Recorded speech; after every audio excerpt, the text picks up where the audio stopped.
Good morning. It's Vijay here. Today is 24th July 2025, a weekly settlement of the Nifty, Thursday, and prepared for a very interesting session. And so let's discuss what the title today is. I mentioned is short squeeze imminent. And so what is a short squeeze? Short squeeze simply means that the entire market is on one side, which means they're bearish and they have taken positions accordingly.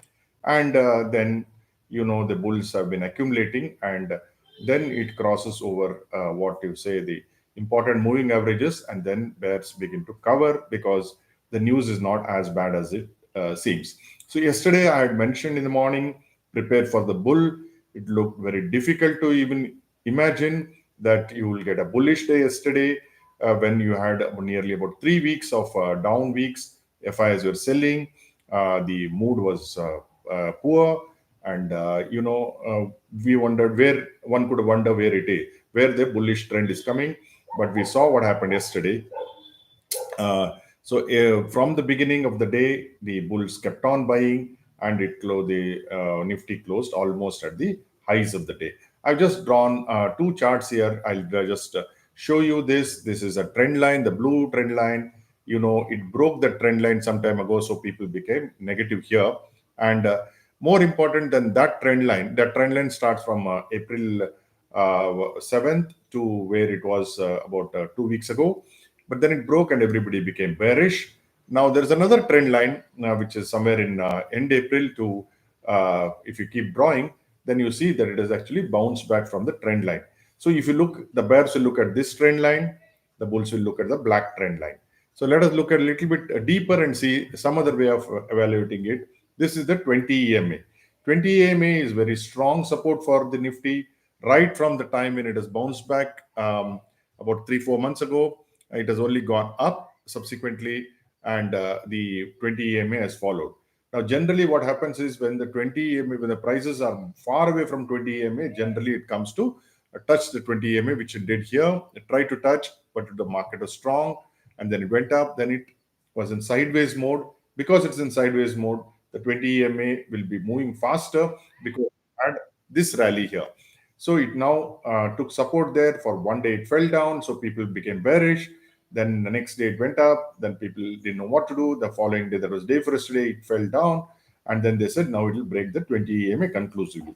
So day for yesterday, people had positioned for a very bearish Wednesday, which turned out to be exactly opposite. I've been cautioning people that not to be bearish in this market. This market is a liquidity driven market. You should understand liquidity trumps all fundamentals. So yesterday the close was Nifty closed higher. Bank Nifty did very well. Nifty closed about 25,200.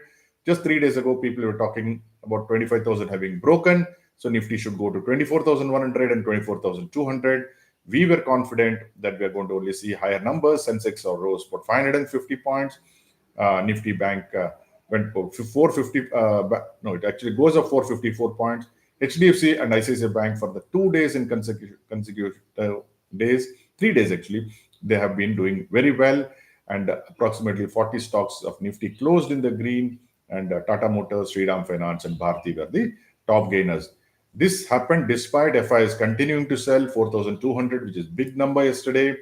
Yet the market went up. So you can imagine the punters, the what I call the third force, have been very strong, and they're lapping up any selling by FIs. There is a short-term blip when the FIs continue, when the FIs come to sell, and then invariably it gets lapped up, and then the prices go higher than the selling point. So overall, of course, the institution numbers are flat because DI is more or less more than matched FI selling. So global equities, Dow Jones took off, S&P did very well, Nasdaq did very, very well, all because of the news that Japan and US have signed a trade pact, and Trump has suitably marketed it, saying it's one of the best things which could have happened to the US. It looks like Japan has surrendered, like after the 1945 war. The second surrender is what happened, I think, day before yesterday. So US is holding all the cards, so I think the US markets will continue to grow stronger because whatever they had for the last few days, weeks on this taco trade, that has gone off because now Trump is on top. FTSE, the European markets, FTSE, CAC, and DAX did well, especially CAC. That is the French market. Oil is now steady at 68.72. Gold inched up yesterday, but the big story is in silver. Silver almost touched 40, and I keep repeating 44 should be the first target. Copper also is doing very well. We hold Hindustan Copper and silver through Silver Bees. Now today, the India-UK FTA will be signed by the Prime Minister, Mr. Modi, who is in the UK today, and it will be wonderful for some sectors. Let's quickly look at the headlines. Average tariffs for UK goods will come down to 3% from 15%, so some liquor companies may struggle. Then India is eliminating tariff on 99% of the marine exports, and tariffs on Indian leather and footwear eliminated from 16% to zero. Good for a lot of local companies. They may not be listed. Textiles, for instance, will get benefited because the tariff has been reduced from 12% to zero. So now we will be competing with Bangladesh in a big manner, I suspect. And then tariffs on engineering goods, for instance, will get reduced from 18% to zero. India's generic medicine market get a boost with zero duty access to the UK market. There are a lot of companies which are supplying to UK market. It could be Lupin, it could be Cipla, most of the companies do supply to UK market. Then gems and jewelries, toys, plastics, and chemicals to benefit from the tariff relaxation under FTA. We hold Vaibhav Global, which is a big player there in gems and jewelry. So I think that some buying was there yesterday, and I think that may be the focus today. Then support of professionals in critical and emerging tech and digital trade will happen easier. Zero duties on 95% of agricultural and processed food tariff lines. Then, so there are, of course, some there India core agricultural areas, dairy, apples, oats, and edible oils. There will be no free trade agreement on that. Duties eliminated on India's agri exports of fruits, vegetables, cereals, and pickle. That's not a big thing here because the stock market doesn't have too many companies there. So duties eliminated on India's agri exports of spices, processed foods, and ready-to-eat foods. Again, not much of a significance as far as stock market is concerned. So I was talking of short squeeze. So if you see yesterday in the last half an hour, suddenly there was a drop in Infosys. Everybody went short, thinking what happened to TCS will happen to Infosys. And Infosys came up with, actually, in my opinion, not great results. If you see the growth guidance, they've raised from 1 to 3%, previously to 0 to 3%. 3% itself is pathetic. So raising it from 0 to 1 is no great shakes. But because the positioning is such that Infosys people are heavily short, so you can see a pop-up which will reflect probably in the other IT stocks. We do not hold IT stocks. We are bearish on IT stocks. We are bearish on FMCG. But we have to understand that the short squeeze can happen, and it can be led by IT in the short term. So what are the results today? SBI Life, Nestle, and Bajaj Finance report. Bajaj Finance results should be good. Nestle may be so-so. SBI Life also should be good. On others, we have ACC, Indian Bank, and Canara Bank. We have Canara Bank. Yesterday, we bought in Canara Bank on weakness. Then you have Motilal Oswal should report, I think, moderate results. CG Power should report good results. Coromandel International should report good results. REC, which we have, I think, should report good results.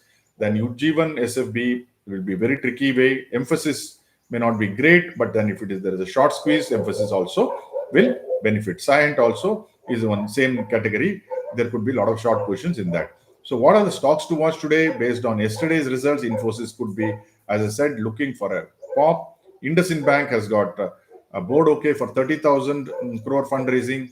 The chart of IndusInd looks very interesting. So IndusInd may be interesting. I mean, maybe getting a pop there. Natco Pharma, because they have acquired a 35% stake in Adcock Ingram of South Africa. So that will be in the limelight. Tata Consumer came with results, not great. Again, FMCG. Reddy's are also not great, surprisingly. And IEX has now, they'll get competition because the government is changing some policy. So we go into trade today with GIFT Nifty higher, with about 29 points. We go with positivity. Of course, there will be a lot of stocks which will be volatile and a lot of stocks which will come down. But overall, I think the short squeeze is starting, especially beginning with IT. So whatever you do today, hope it is successful. Thank you.